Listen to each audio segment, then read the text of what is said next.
everyone will please state here when I call your name. Regent Crum? Here. Vice Chair Draghi? Here. Secretary Hertenberger? Here. Regent Marvel? Chair Sanchez? Here. Regent Shelton?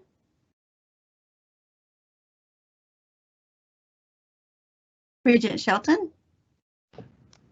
Sorry, here. Regent Starkey? Here. Regent Stutska?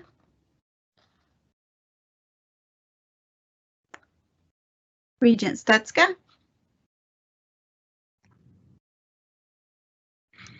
Here.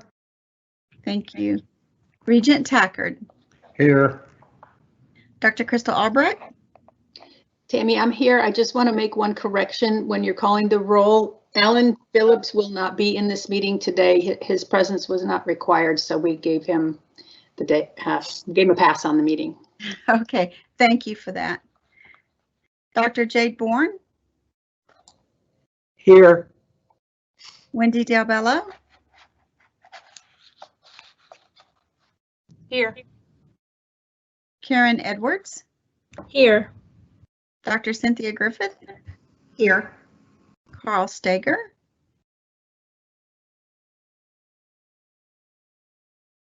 Kelly Clint? Here. Debbie Kraft? Here. And myself, Tammy Giffro. Board Counsel Rick Morris. Here. And our guest, Jeff Lynn with Evergreen Solutions. I am here. Thank you. I think that concludes our roll call. Okay, and I'm assuming when we get Regent Marvel in, we'll just acknowledge that he's here.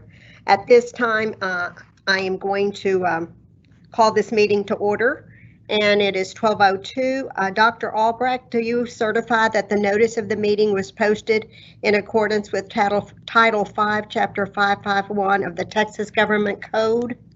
I do so certify. Great. It is 12:03, and this meeting is hereby called to order. We have the presence of a quorum attending by video conference. Notice of this workshop has been posted online for at least 72 hours. On March 16th, 2020, Governor Greg Abbott granted a request by Attorney General Ken Paxton to temporarily suspend a limited number of open meetings laws to the extent necessary to allow telephonic or video conference meetings in response to the coronavirus COVID-19. In accordance with those suspended rules, the board certifies the following.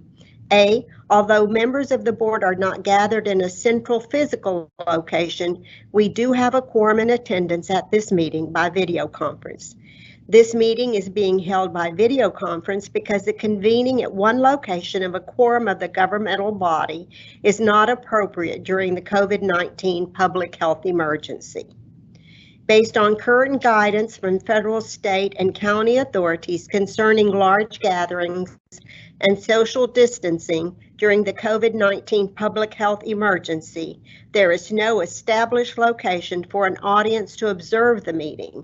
However, the live meeting is accessible through a web link that was timely and appropriately provided to the public and media as part of the meeting posting and via the college's website.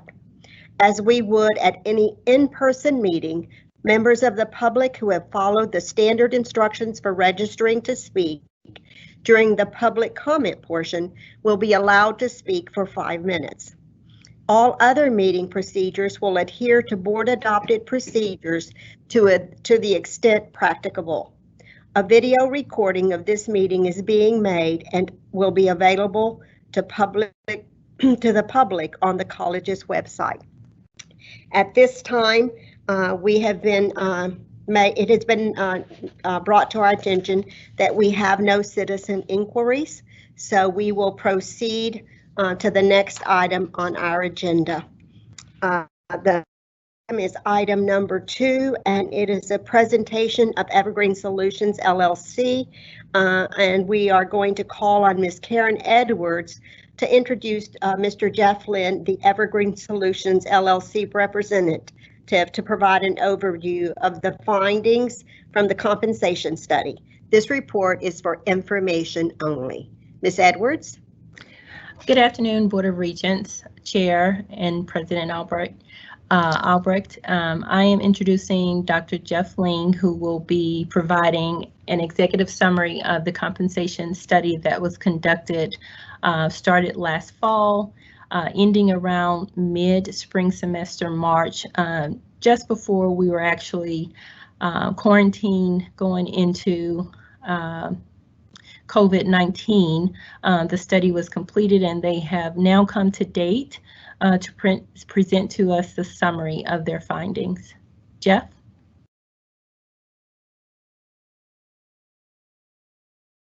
And my Jeff? apologies for the intrusion. Regent Marvel has joined the session. Jeff, are you there? Karen, can you hear me? Okay, we could not. Okay, you could not. All right. Can you see my screen? I've shared my screen. Yes, we can see it. Wonderful. All right. Well, thank you so much for the invitation and the chance to share with you the results of the compensation classification study. We prepared a short PowerPoint to give you an overview of several items related to the study goals, which I believe I shared with you in the previous meeting that we held face-to-face before the pandemic began. Talk a little bit about the project phases or the major steps that we went through in completing the work. Give you a high-level overview of the current system findings. So what are the pros and cons of what you're doing currently? Then talk about what we found related to the market. And then in the presentation, and talk a little bit about the recommendations based on the data and findings that we examined as part of this analysis. The study goals included 2 primary components, and any compensation study for college or university would include an assessment of internal equity, the idea that individuals that perform similar work are being compensated in a similar manner. Would not necessarily mean that if I, as an employee, make exactly the same dollar amount as another employee, but we have the same earning potential if we perform similar work. And in addition, external equity, or the idea that if I left Alvin and I went to work for another institution, how would I do? Would I make more money, less money, or the same money that I make at Alvin based on the skills and experience that I have in my job? Then bringing both of those elements together to make recommendations as it relates to what's equitable from an internal and external standpoint for the organization moving forward. There were 4 primary phases that we utilized in going through this process. In phase 1, we conducted outreach, which included introductory meetings about the study, as well as focus groups with your employees, where they had the chance to hear more detail about the work that we're doing, as well as to provide suggestions, feedback, and their own recommendations as it relates to the concerns that they have pertaining to compensation. In phase 2, we began the internal analysis, collecting the appropriate data from you, working with Karen and her staff, and we conducted an assessment of current conditions, which is basically a snapshot in time of where Alvin is at the point in time we were conducting the analysis as it relates to internal equity, or as it relates to the pay practices within the organization. In phase, Jeff, can I interrupt you just for a moment? Could you Certainly. actually change your presentation to slideshow mode? Yes, it is on my screen as showing a slideshow mode. It's framed by a black frame. Let me do that again and see if that makes a difference. Is that better, Karen? No. No, we're not actually seeing the You slideshow. 2 monitors, Jeff? No, I only have one. Okay. Usually that's the issue. I can. So what you're seeing now is if you're looking at my PowerPoint within PowerPoint? Correct. Yes. Okay. Well, at least now, Jeff, you're clicking on the slide that you're discussing. Before you were just on the cover slide, at least on my computer. Okay. Right. Well, Mark is in the room with me as well, and he's looking at it. We were seeing it as it was progressing, so it must be The some only thing I reason. think, click slideshow and up here. And do maybe from current slide. Okay. And then try to advance. Is it? Okay. Is it moving now? Can you see it moving? No. No, just do it. Okay. Regularly. Then what I will do is I'll go back and move just through PowerPoint, because apparently the presentation mode is not working or not being picked up. So I'm sorry about that. I didn't realize it wasn't advancing. So if we go back, this is the study goals slide that really talks about internal and external equity being the two primary concerns. Probably the big slide that would be beneficial, especially before we share the results with you, would be the project phases. Are you able to see the project phase slide? Yes. Okay. So these are the 4 phases that go into the study process. And so that first phase was meeting with your employees and interacting with employees to learn more about the organization as well as their concerns, their feedback.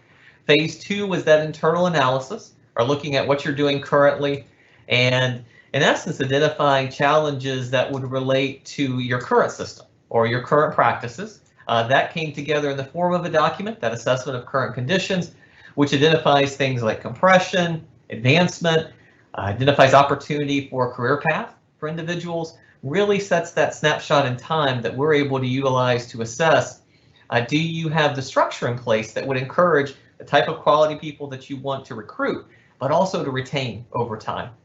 Then in phase 3, with the external analysis, this is the compensation and benefit survey. This is where we started looking at what are your peers doing, what are their practices, how are they compensating, and that allows us to identify your market position or how competitive you are vis-a-vis the marketplace. And then in phase 4, which is the most recent phase, that's where we looked at implementation options. And we have phase 3 and phase 4 primarily to share with you today. There'll be a little bit of information from phase 2, but principally what we're concerned with is how do you take the information that we've learned as part of phase 3 and look at what you would like to do going forward, and based on the suggestions or recommendations that come out of phase 4. And so that's the component of the work that we're in currently and sharing the results with you today. We take a look at this next slide. These are the current system findings. And so you should be able to see current system findings, slide 4. These are the strengths and weaknesses that were identified as part of assessing your current system. And so you do have a well-designed, well-maintained compensation structure, meaning it's documented, employees understand how it works. It's a system that everyone has the degree of transparency that we would expect in higher education, that employees understand what they need to do in order to move up in that system over time, as well as understand how the system takes into account the market as well as other factors.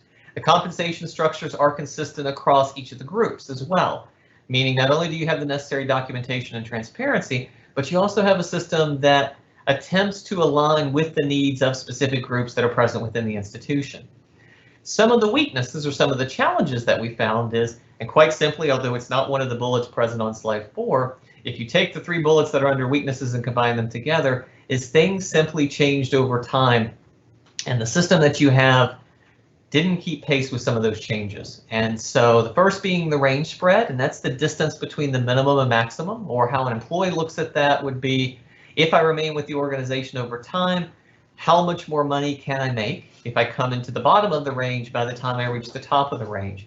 And so range spreads typically we find between 50 and 70%, that being the differential between the minimum and the maximum. At the college, they are a little bit narrow. They're only 45%, meaning that employees are a little bit more constrained with Alvin than what they would be at some of your peers if they went to work there and remained with that organization over the course of their career. The midpoint progression is not consistent between grades. And what midpoint progression pertains to is the difference between a pay grade. And so that's the distance between the middle of each pay grade. And we find that it ranges between 3 and 16%. And what that's important for is when I'm promoted or when I move up in an organization, that many times dictates the degree to which or the additional pay that I would receive as I progress from a promotional standpoint within the organization. And the best practice, at least in the last 10 years or so, has been to ensure that that is relatively uniform. that I'm rewarded in a similar manner based on the promotions that I would receive in the organization.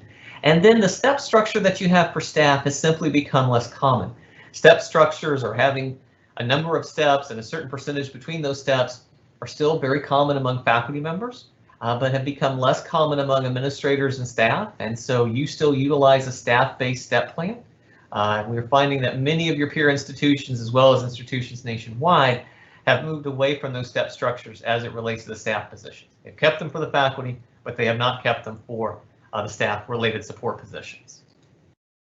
With the market targets, so this is the external component, or phase 3, we identified a number of organizations to survey, and then we identified a number of your jobs to include in that survey, and we reached out to those organizations to participate in that survey process.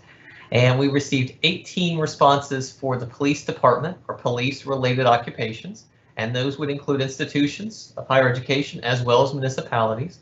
11 institutions with faculty provided information, and 17 organizations that have overlapping staff positions participated in the survey as well, and that would include higher education, school districts, as well as municipalities.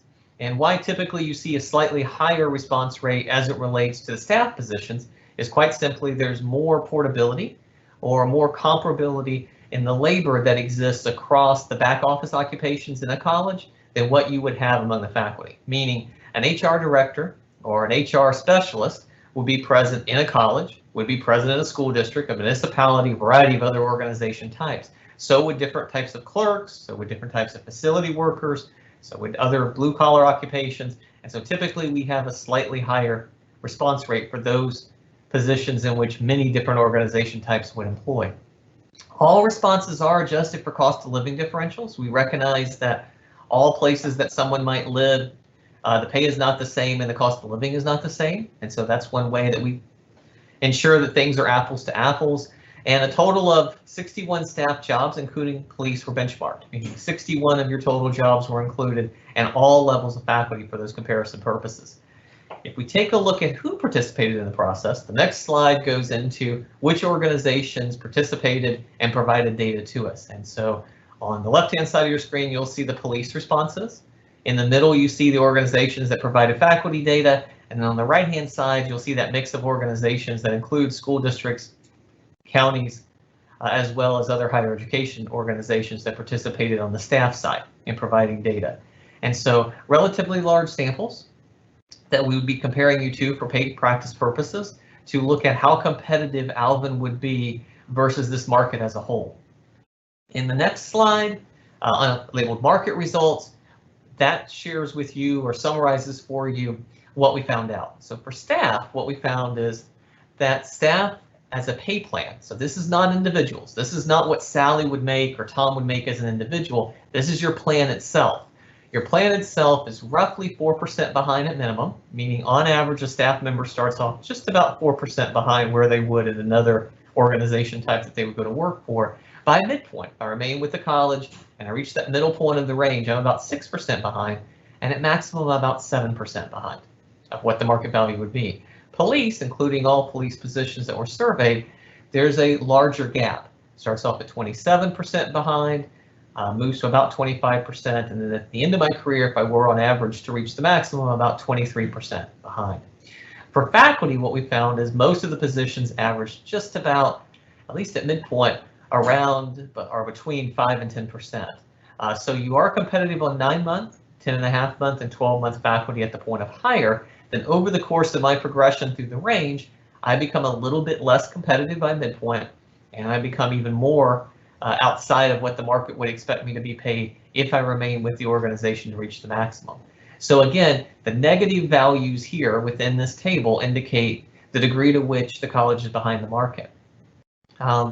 With the faculty, why we see this differential, and I'll talk more about this in a few moments, is it's not uncommon for a college to do a very good job at bringing faculty in and ensuring that they're competitive in bringing in new PhDs or new master's candidates to go to work for them, but over the course of time, not advancing them as quickly as what their peers might do. And that's really what we found in looking at the 9-month to 10-month and the 12-month faculty. With the police survey, the police officer classification was a little bit more market competitive. So if we pull police officers out of all the police positions that we looked at, what we find is it's roughly 14.2% behind the market midpoint for the police officer classification specifically. Again, the jobs that are within each of these categories, and more specifically in the staff, you would have some jobs that are slightly more competitive because these are the averages, and those that would be less competitive. So when you look at the values that are present within the table, it's not that every job that makes up the staff would be perfectly 4% behind the market at minimum. Some would be doing a little bit better, some would be doing a little bit worse. So what are the key recommendations? So the key recommendations coming out of these findings. We are recommending that you adopt a new open range staff pay plan for all the staff positions. And this recommendation comes from two factors. One being your peers have made that transition from having step plans as it relates to the staff positions to an open range. So the common and best practice is one in which that is an open range and there are not guaranteed steps present within the structure. That gives you more flexibility. The second component of that is it also gives you the ability to adjust that structure more regularly based on changes that occur within the marketplace. And the type of changes, at least pre-COVID, that we were seeing were mostly concentrated in the staff positions in colleges and universities. Number two, adopt an updated faculty pay plan with additional steps to account for the peer market range spread. And this is the idea that your distance between minimum and maximum is a little bit less than what we would expect to find in the faculty pay plan. And so faculty have more of an upside, if you will, or more opportunity to earn later in their career among your peers.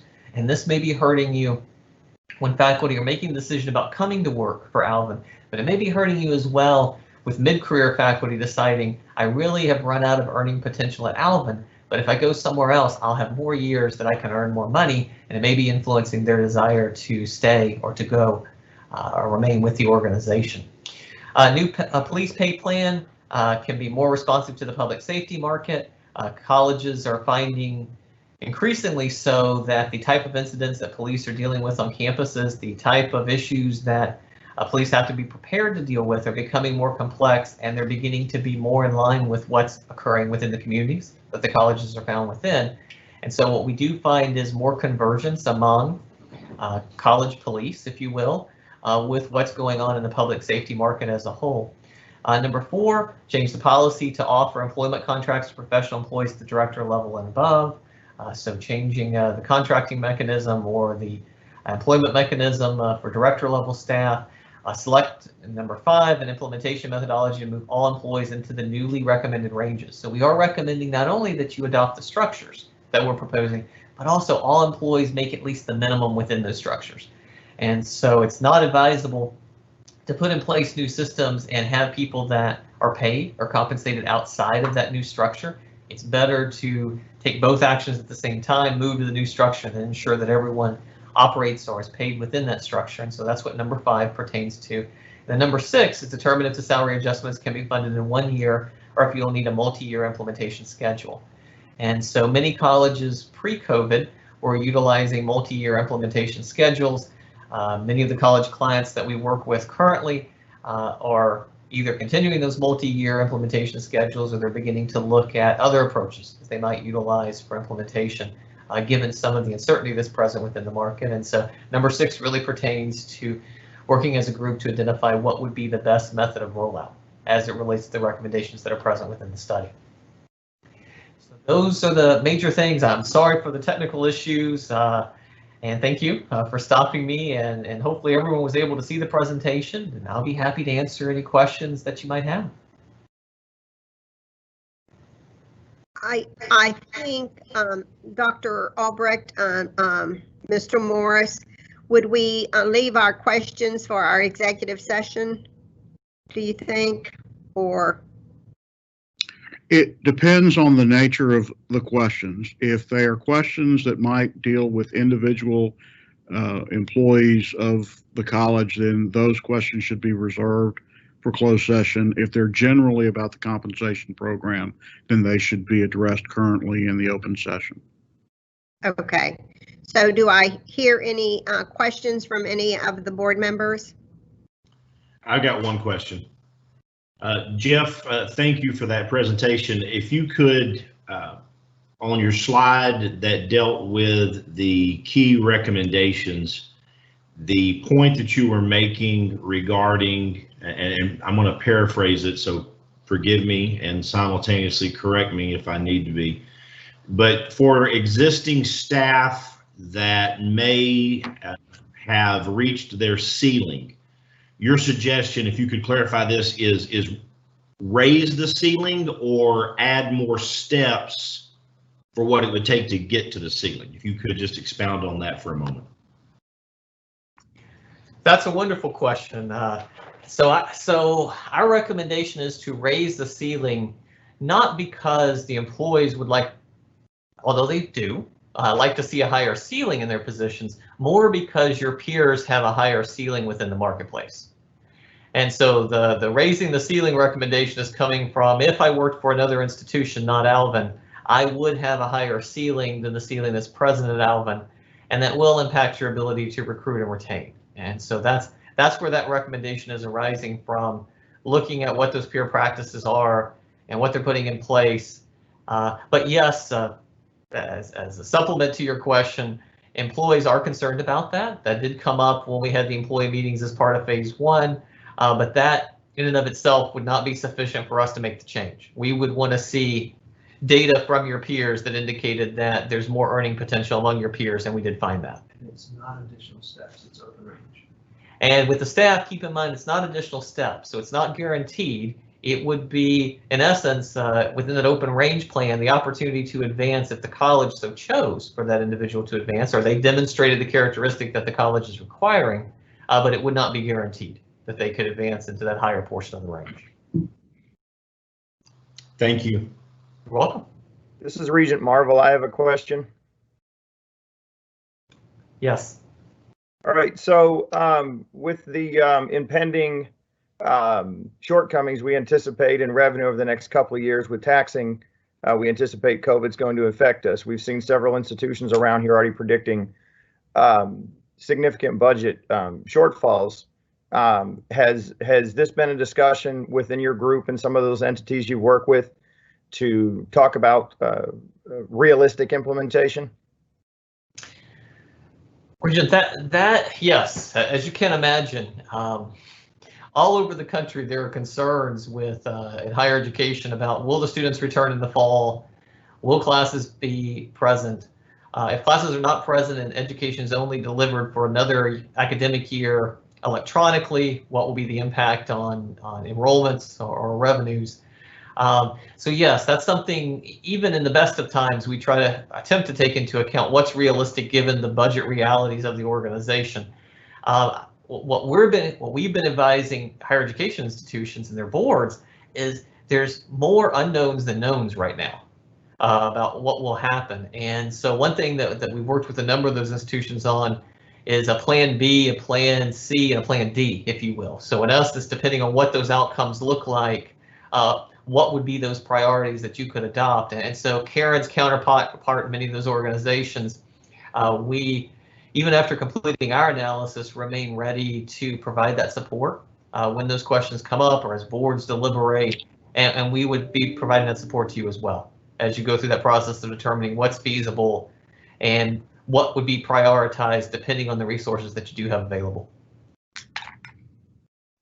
And to expand upon that, so with that, if a pay scale were adopted, I'm just using logic here, and we were to close the gaps that we probably are necessary in some degree, and we have a finite number of dollars, then that is going to, in essence, reduce the number of positions if based on the operating budget, if we have a finite number, right? So many colleges, yes, would approach it that way. They would look at if they significantly increase the payroll, which our recommendations are not such that it's a high percentage of total payroll, but if it created a hardship, yes, many times the college would freeze their hiring in order to accommodate that or not fill vacancies, where others might adopt a methodology to split the difference, where they might allow some hiring in some areas and implement the structure in others. There's a variety of approaches, but yes, your point is well taken. With finite resources, if you move resources from one area to another, there's an accounting for that. Thank you. You're welcome. And my question, Karen, was going to be, would you say that the questions or the topics of conversation that came up in the focus groups with our people on campus, did you feel the study addressed those? I do feel that the study addressed it. There may be some limitations in our ability to address certainly all of those concerns that were brought up by employee groups because of our financial ability to pay. We're trying our best to propose various recommendations and possibly phased approaches that we can utilize that would impact the greatest number of employees and those that were so grossly below market. And you'll see probably more detail once we're able to go into executive session, and I can, and along with Jeff and Evergreen, can express and show you the impact that it would be on several employees if we were able to financially support some of the recommendations. Okay, and my second question to that is, and now I've already forgotten it. I'll think about it hopefully and remember it for executive session. Okay. But oh, I know what it was. Have we done any kind of study on the folks that have left us and what level of positions they were, you know, what level of folks leave us and how long do they generally stay? And do we do any kind of exit survey to find out why they leave? So as a part of the exit process or our clearance process, I provide an opportunity for many and most of our employees to complete an exit survey with me. Many do, and some disclose some very pertinent information. I have to say that the majority of the folks that are leaving have been due to retirement. Many who have gone to to other occupations have not always expressed the concern of salary. So it really varies. I know most people think that the exit survey would always be related to salary and being able to move. Much has been related to progression in their career. Many folks who have left have been progressively moving to higher level positions. Our organization is pretty flat, so they go to other institutions that may have more mid-level managers available to them. And as you may recall, part of our implementation process for goal number 6 is also to help create some career pathways for our employees. So hopefully that will help resolve some of that. But it's not always salary as most would think.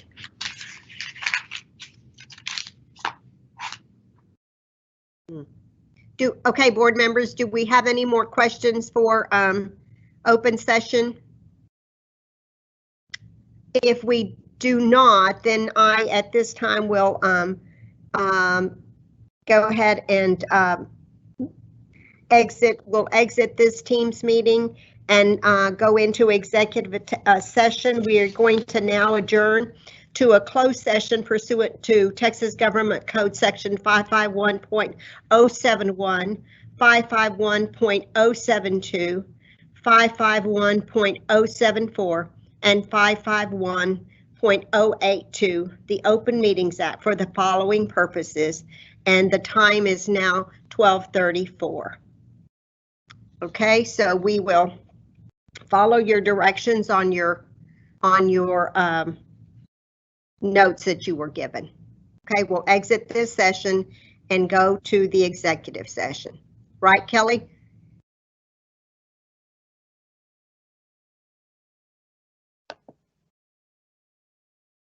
Yes, ma'am. You're correct. Okay. So executive session number 1. Okay.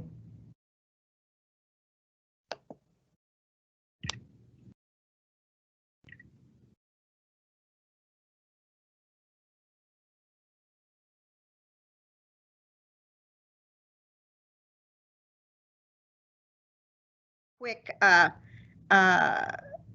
roll call just to make sure we're all here. So very quickly, Regent Crum. Okay.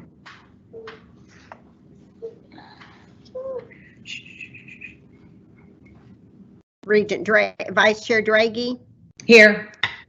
Secretary Hertenberger, Here. Regent Marvel, Here. Chair Sanchez here, Regent Shelton. You're here. Regent Starkey. You there, Jake? Regent Stuxa. I see Regent Tackert is here. Dr. Albrecht, are you in? Here. Okay. Dr. Albrecht. Rick Morris, you I'm with here. us? I am. Okay. Karen Edwards.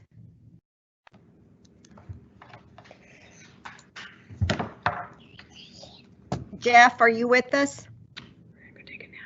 I am. I'm here. Great. And then let's go back and see if we can catch Regent Crum. Are you there? And Regent Stuxa. Bill, I hope that they knew to go back to the original meeting thing Yeah. and not to executive session too. Right. I see Regent Stuxa is with us. And Regent Crum should be with us, I think, shortly. And I'm also trying to call them back into the meeting as well. Okay.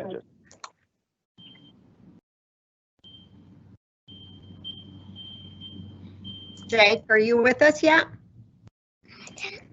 Where are you going?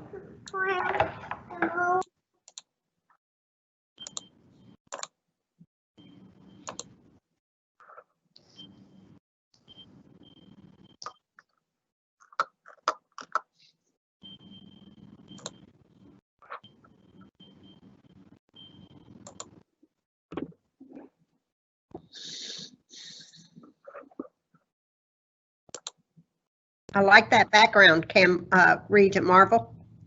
I appreciate that. I like Regent Shelton's background too. I just don't have that one. Yeah, that's nice. If you're smart enough to figure those out, those are great. But with me, you take whatever's behind me. I took my ochre shirt off so I didn't put camouflage on because I was worried y'all couldn't see me. Okay, where are Regent Crum? Is he back yet? I do see that Regent Starkey has joined us, but I do not see Regent Crum at this point. Okay, I think he had to move from one location to the next for executive session because the area he was in was not private enough.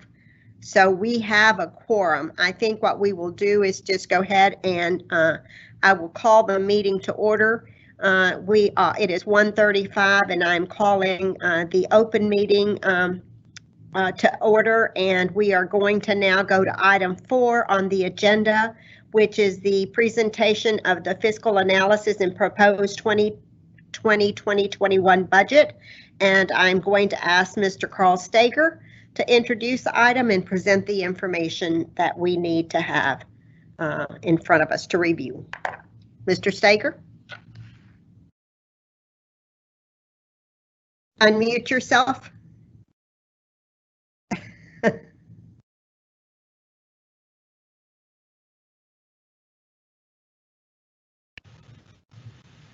There we go. You should see that in your board book. The budget is still in the same budget that you saw before. Two things that have come up probably since last we met. One of them is we've had several retirement announcements and so forth, and I guess some might be resignations. I'm not quite sure of all of the different personnel changes. Those add up, and a few of them are just little catch-ups on finding some dollar amounts that were a little bit off.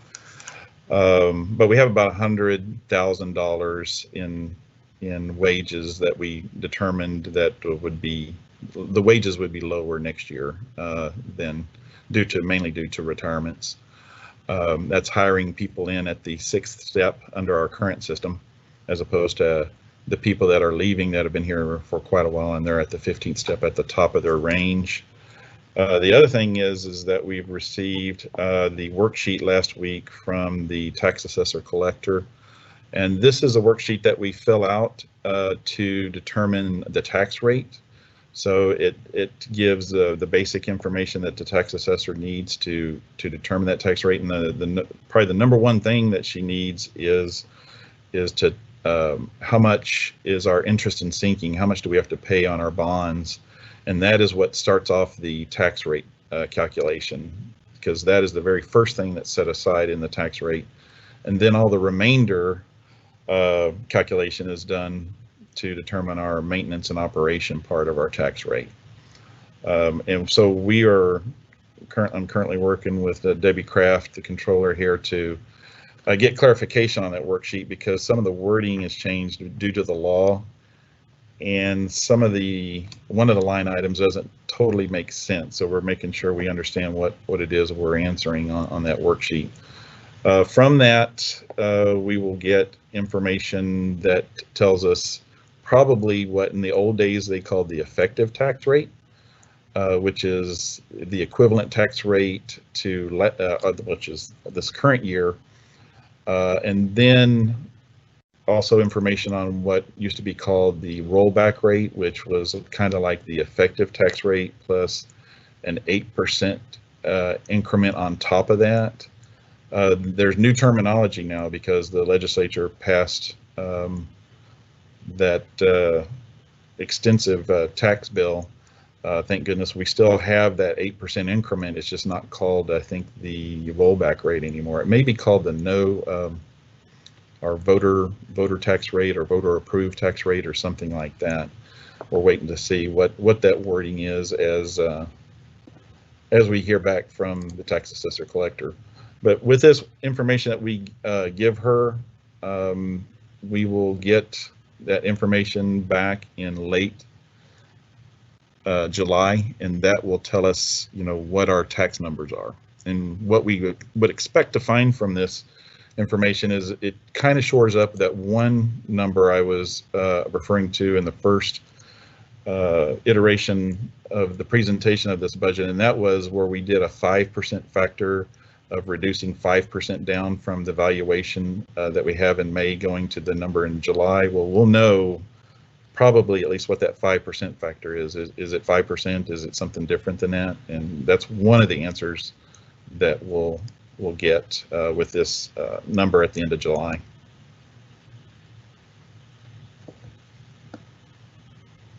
Were there any questions for Mr. Steger on any part of the budget that any of you might have studied that requires explanation or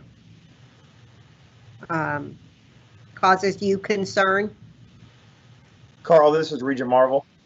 Yes. I don't have any concerns, but would you delineate? You said there were two changes. Could you delineate specifically the change? You just stated the $100,000 based on resignation retirement. So that's reflected in this budget, correct? Yes. And I guess. Oh no, excuse me. No, it's not. That is not in the budget. That's information so new that we have not adjusted a budget in any way for that. It's just something that we know about. Okay. But the second thing was just the explanation of that the tax rate process is starting right now, and we're right in the middle of it. One more thing to say about that is that there is a structured time period of meeting and hearings, and I assume with this new law that we'll still have some of that. I don't know how much that's changed as well, but that is also another part of the process that is prescribed to us from Robin Garrett. She will tell us, if we make a decision that's assume if it's done somewhat like the old days, if it's a tax rate that's above what was called the effective tax rate, basically a tax increase in the rate, that there are certain periods of time you have to meet, there's certain periods of time you have to have hearings and all that kind of. Had to have 3 of them, I think. Yeah. To ensure that we had that. So. Okay. One thing we know for sure that is a difference now compared to the past is if if you go over the rollback rate, which is not called rollback rate anymore, but if you go above that 8%, that in the past it would take a petition of the citizens to see if they wanted to have an election to recall that. That is no longer the case. If that 8% increment is exceeded in a tax proposal, then it's an automatic election would occur. I think, Regent Marvel, to your question about the 100,000 in savings and all, I think that's what Ms. Edwards was speaking to when we discussed in executive session having that extra. You know, she said from resignations from folks who had been around a while. And so if we were hiring people, we were hiring them at that step 6 or whatever. I think that's the same 100,000 that Carl is referring to. Is it not, Karen? Karen? And I'm trying to get Karen back into the meeting. Okay, okay. Well, go ahead, I Carl, think then. that's what. To the first point, what were could you delineate the 2 changes that you said that were impacted in the budget? Well, I said 2 items. So the $100,000 related mainly to retirements and a resignation or so. So that's money that is in essence freed up in the budget. The other one is just that we're in the process of working with Robin Garrett to determine the tax rate, which should be coming in the next couple of weeks by the end of July here. So we got the worksheet from her last week. We have to fill out the numbers and a calculation's made off of that.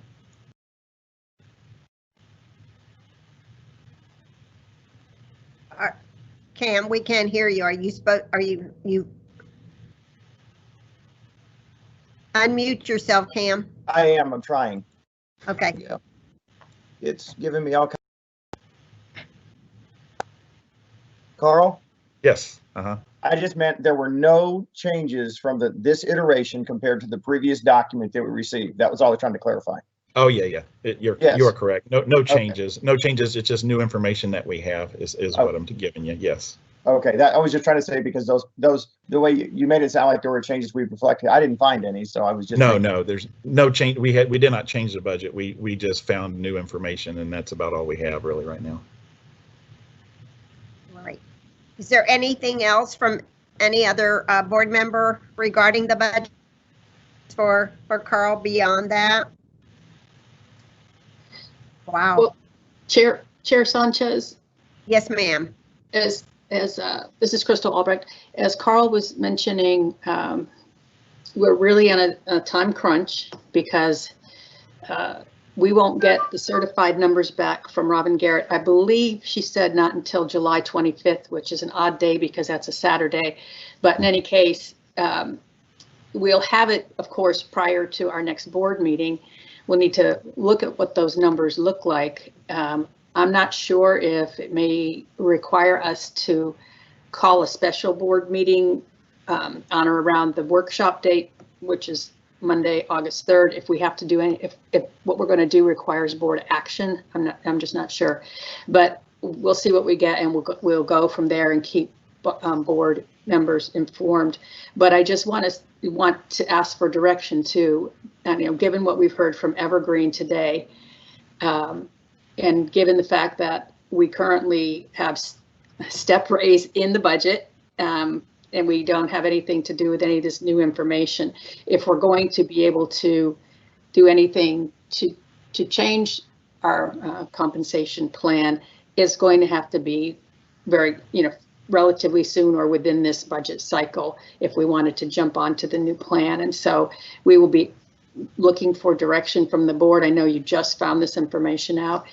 And you may want, to have more time to discuss and think about it, but we're going to need your direction as to how to move here.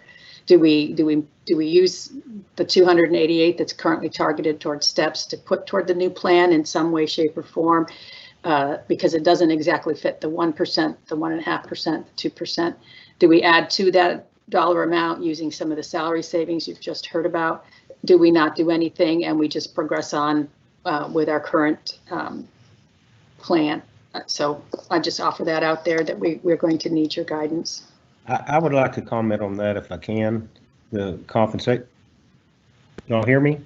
Yes, Okay. sir. Go ahead. What I saw today, I thought was very fair and equitable, considering I worked here 30 years and Patty like 42 years.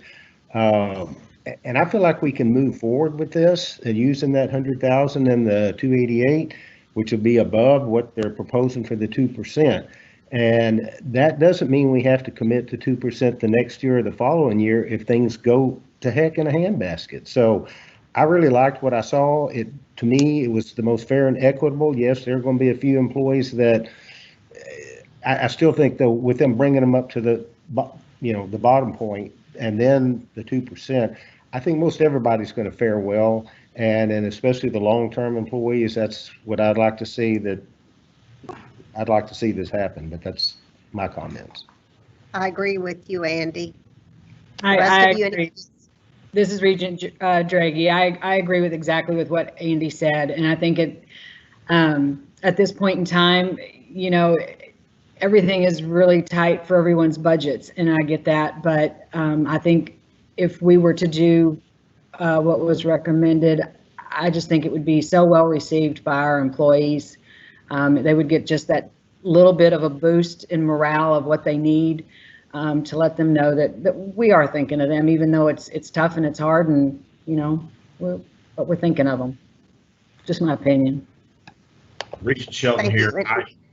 I think we definitely need to move to the new plan. Administratively, that seems like a no-brainer. It seems like it will help in multiple ways. I am concerned about the percentage increase, mainly because we've got a lot of constituents who are being laid off, are being unemployed altogether. And so for our employees whose salary has been inequitable and needs to be leveled up, going to the new plan will address that and resolve those inequities.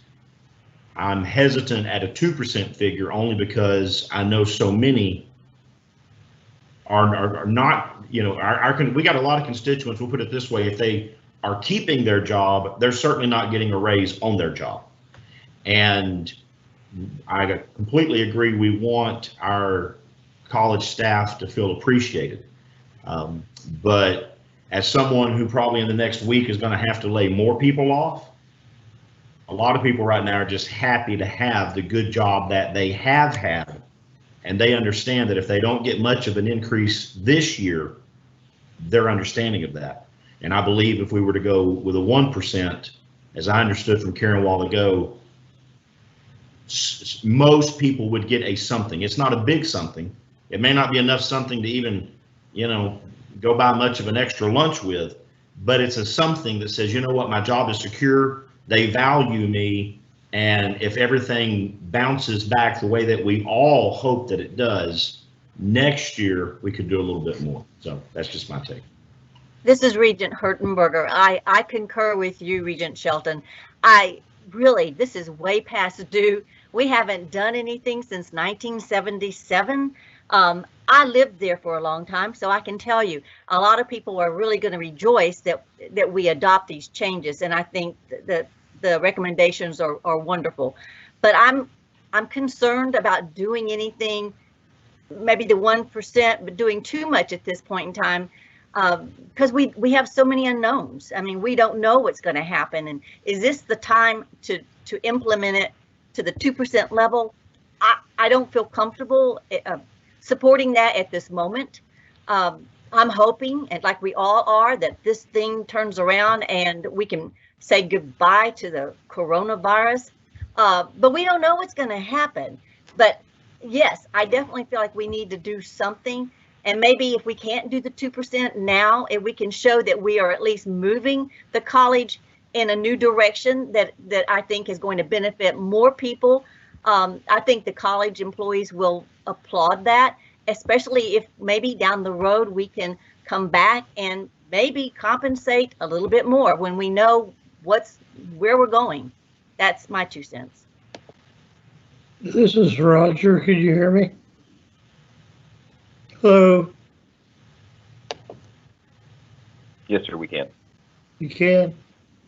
I've been listening to all this, and I see something that I really don't know if it was brought out, but I see with this plan an incentive for the employees to make personal improvements in their knowledge and capabilities to be able to step up.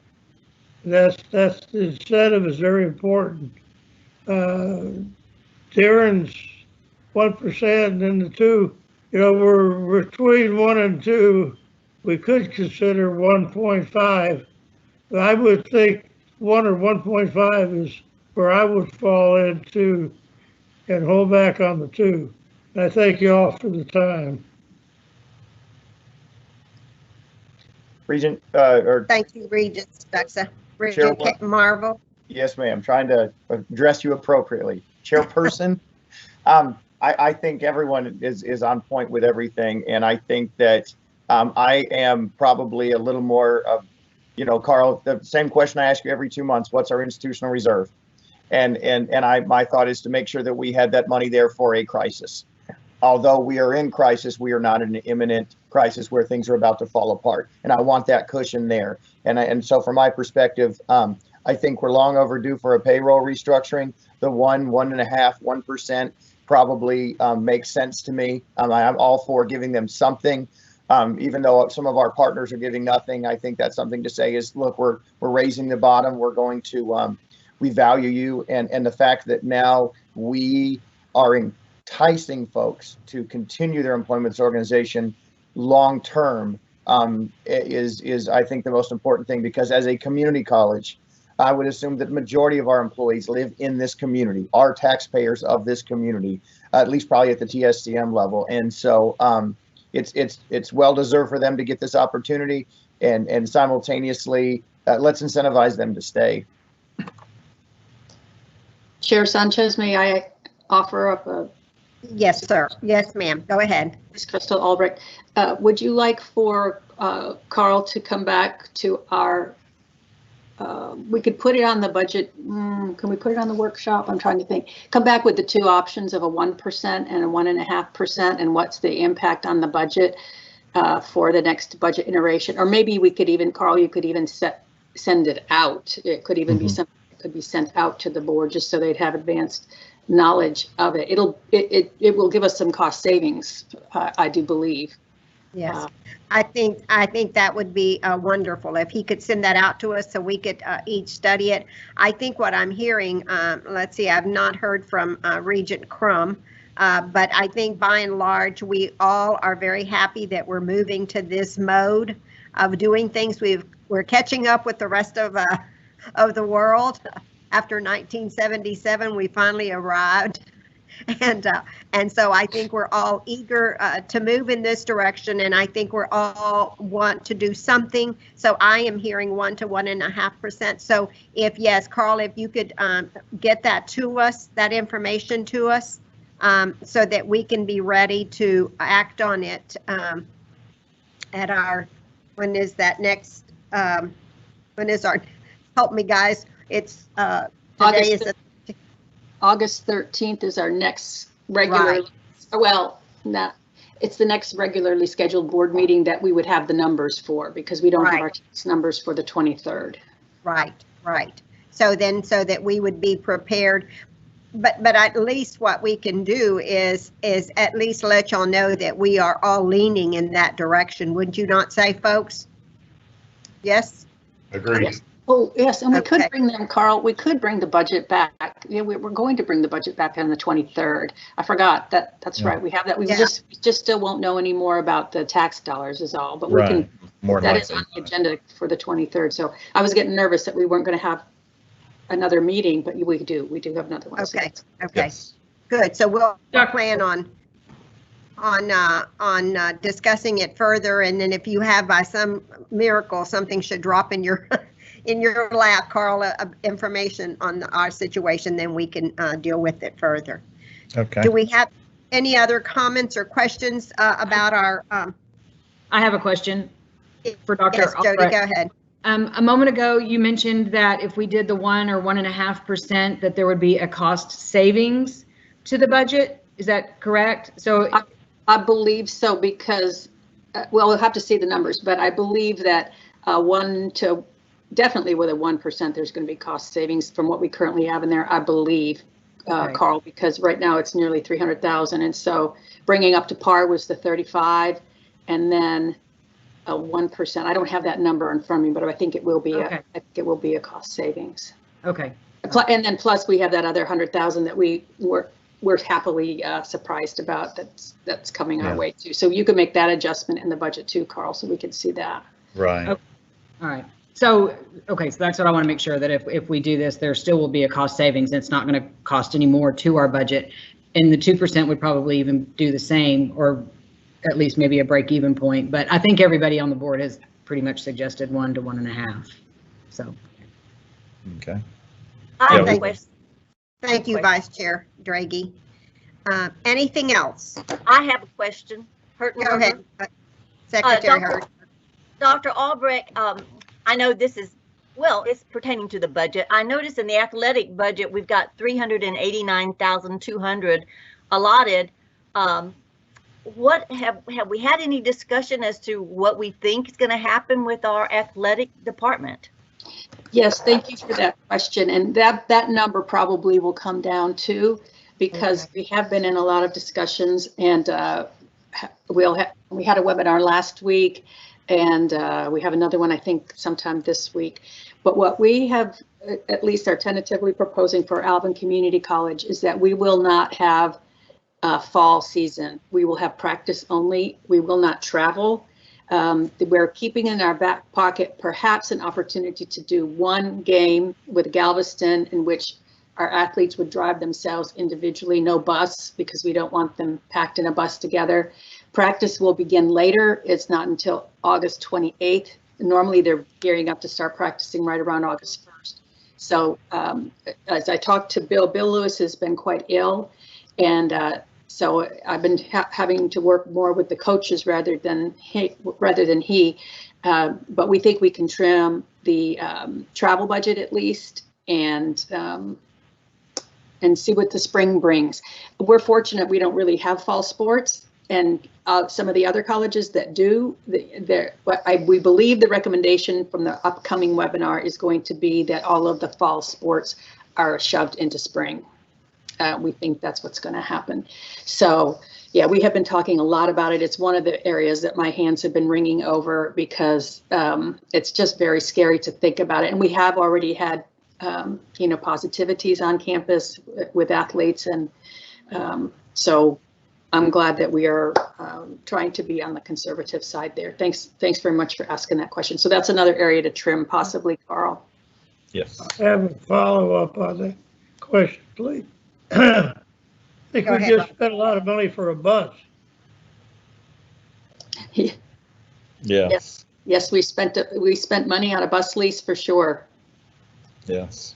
So the bus is a done deal.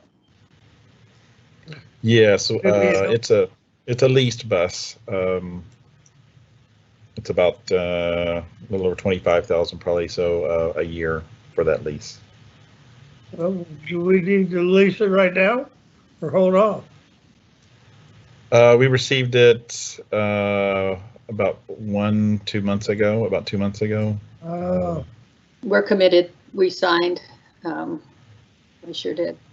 And hopefully we'll drive the bejeebers out of it come spring, when all of this is over. Well, hopefully, we will have some, we'll be traveling to games in comfort. And so we'll just, who could have anticipated this, Is that 25,000 a year? Is that the total cost a year? Yeah. If it was a bigger amount, I'd be wondering if we had a force majeure clause in there, but for 25 grand, it's probably not worth the headache to try and save a couple months when we will obviously need it in the not too future. And that, Regent Shelton, that was probably, I would say, the most complicated contract that I have signed since I have been here. You all even had to, y'all had to even make a resolution about it because Chairman Pyburn could not sign it without board action, and that hardly, I haven't ever seen that. So yeah, I wouldn't even want to try to sick Rick on that one. Okay, so are we satisfied with our questions? Do we feel like our questions have been answered? Are we ready to move forward? I just have one more question. Vice Chair, I'm You sorry, got it. Vice. Dr. Albrecht, can you just give us an update on the fall classes? Are they going to be online, in person? How is registration going? Just so we have an idea of what's going on. Okay, so I have data that I will present to you. I have it ready to get to you for the board meeting on the 23rd, but I can just tell you roughly. I shared with you the data from the student survey that we asked about preferred course modalities, and about 30% of the students said they were comfortable in small face-to-face classes, and everyone else said they were more comfortable with some amount of online, totally online, remote, or hybrid offerings, with hands-on only for those areas that skill-based learning is the only way you can learn. We did a very similar survey with the staff, and the results tracked very closely to that, although there were fewer faculty that were even comfortable with any amount of face-to-face. And so currently, even as we speak right now, an email is being crafted to be sent to faculty to let them know that many courses are going to be moved from what is currently a face-to-face format to some other format. Remote, and remote means, again, to remind you, it's online, but it's at a specific scheduled time. So you're meeting with your teacher in a remote, much like we're meeting right now. Then totally online could be asynchronous, so anytime, anywhere you want to be online. And then hybrid, of course, with some scheduled face-to-face time and then some on the remainder being online. So those classes are being moved, and we're keeping specific classes in a face-to-face mode or in a hybrid mode identified. And I'm talking about course by course and even down to the section level. So for instance, some of our Psych 1300, that's the learning how to be a student course, the frameworks course. Certain sections of that class will be taught face-to-face, but other sections will be in a hybrid, remote, or online format. There are, and then certain developmental mathematics courses will be face-to-face, but we will be practicing social distancing, either moving those classes into larger spaces or reducing the limit to the class size so that we can social distance. So faculty are going to find out about their courses movement, I think today, and then students will be advised of it tomorrow. Okay, that was my main concern, is especially in the developmental classes, but even just the psych class, you know, that's where those ones that are likely to fall between the cracks, those are the ones that, you know, we need to really help and focus on and make sure that they're okay. You know, so that's why I was wondering if they were going to have any kind of face-to-face, and I completely understand the whole you know, the not wanting to. I get that. I just was worried about the students who definitely needed the face-to-face in order to succeed. Thank you. Yes, you're welcome. Dr. Albrecht? Go ahead. Oh, I'm sorry. What about our dual credit courses? I've got several folks that I know, and myself included, have kids going to the high school that have their kids signed up for dual credit on campus. We've got Turner, the other campuses. What's that going to look like? I'm going to tee it up and then ask Dr. Griffith to chime in. My understanding is she's been meeting with all last week, met with all the different ISDs. You know, they're still trying to figure out what their plans are too. But I am under the impression that we have proposed that we would teach all the classes in a remote format. That is, the student would be the ISD student would either be in their classroom, or they might be online if they have chosen to stay home, but that we would meet up with them at the specific appointed times. If the class says Monday, Wednesday at 10, the teacher and all the students are online, they can see each other just like we can, and they will be taught in that manner. But Dr. Griffith, would you please expound on that? Absolutely, thank you. So we have met with all of our ISDs, and as Dr. Albrecht mentioned, the majority of them are requesting this to be synchronous delivery of information. The only real exception to that are the career and technical labs. So for example, at Hensler, for our pharmacy tech program, the EMS program, welding, automotive, if possible, according to Alvin ISD restrictions and guidelines, we will have faculty, either adjunct faculty who are employees of AISD or our own, go out and provide the technical hands-on portion of those courses. The theory portion of the courses would still be delivered in that online remote format. But as she also mentioned, these ISDs are still struggling with coming to terms with their own selection of their modes of delivery of instruction. That's also still being decided by many of the parents. And so we still have a few staffing concerns, not from the faculty aspect, but from those who would be in the classroom, and specifically over at Robert Turner. So Akila Martin, who is over the dual enrollment, as well as the principal there, they've continued to work through that. So it's an ongoing work together with the ISDs, but we feel like that we're going to be able to come to a great resolution. Great, thank you, Dr. Griffith. We appreciate that. Do we have any other questions for any of the staff? Regent Secretary Hertenberger, go ahead. Well, I have a question about the fitness center. The people who are members of the fitness center, are we giving them refunds, or how are we handling that? You know, I'm going to ask Dr. Griffith to weigh in on that as well. But our fitness center right now is closed, as you all know, and we don't plan on opening it this fall because it is going to be under renovation until at least November. But honestly, I don't know if we have given refunds. I don't know if refunds have been requested. Carl, can you speak to that, or Cindy? I don't know personally, but I might be able to find something out here just shortly. Let's see.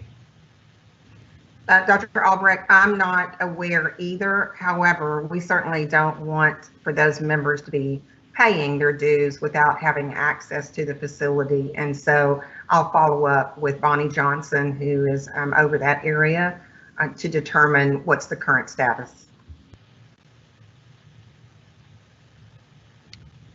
Any other questions from anyone for any of our staff members that are present, or for Carl or Dr. Albrecht on anything that impacts our budget and plans for this next year?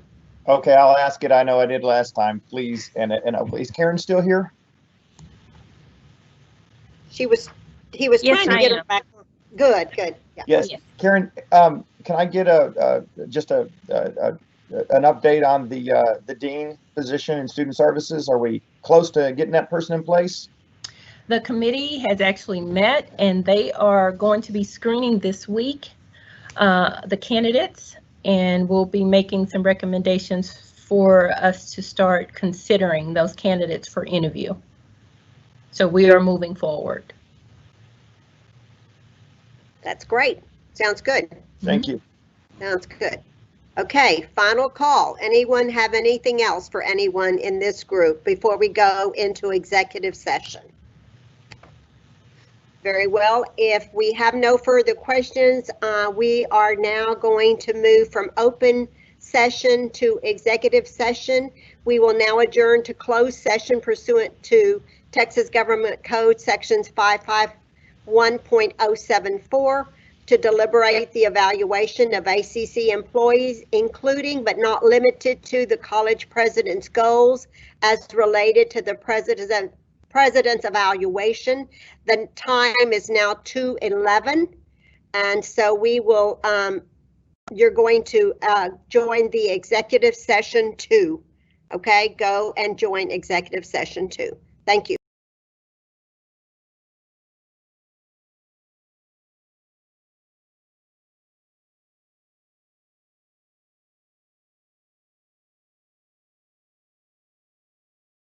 Okay, let me do a roll call very quickly. Regent Crum, Here. Vice Chair Draghi, Here. Secretary Hertenberger, Here. Regent Marvel, Chair Sanchez here, Regent Shelton, Here. Regent Starkey, Here. Regent Stuxa, I'm here. Regent Tackard, Here. Dr. Albrecht, I'm here. and Rick Morris. Okay, I don't know whether it's important for Rick to join us, but we just need to note that Regent Marvel had to leave because of another meeting. So we are now back in open session. It is 3:20 in the afternoon, and I would now entertain a motion for adjournment. So moved. Moved by Regent Crum, seconded by Regent Stuxa. And so we are adjourning this meeting at 3:20. Y'all go and have a great afternoon. And did you get those times and all, Tammy? I sure did. Thank you. We need to vote, Bill. Oh, yes, thank you. All in favor? Give me a thumbs up. Give me the Aggie sign. Okay. Yeah, I got it. Motion passes. We are adjourned. Bless you guys. Take care.